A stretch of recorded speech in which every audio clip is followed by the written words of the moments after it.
जी अस्सलाम वालेकुम। हाँ जी दोस्तों, क्या हाल चाल है? उम्मीद है सारे भरा ठीक हो सन। अच्छा जनाब, रोड ते काफ़ी एहतियात नाल चलना चाहिए। एक्सीडेंट होया हुणी सही है तकरीबन। ए जनाब चेक करो, सही है।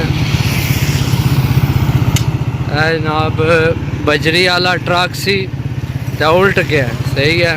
ए गड्डी है उल्टी पई, सही है। तो कोशिश करया करो जनाब एहतियात नाल ही जनाब चलाओ, सही है। बाकी जनाब चेक करो, सही है।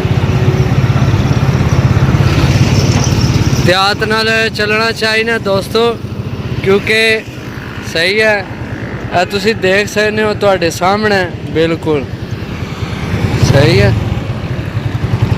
जनाब चेक करो,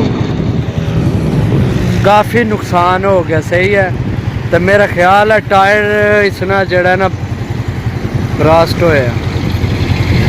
देखिए ऊपर वाले दो टायर, इस तो थले वाले जड़े ये जड़े ना थले वाले टायर को नहीं, इसने दो जड़े ना टूट गए, सही है। बाकी अल्लाह पाक खैर करे, अल्लाह पाक सारे की अपने हिफ्ज़ो-ईमान विच रखे। हूँ नुकसान हो गया इन्होंने कितना, बजरी भी खराब हो गई है, सही है।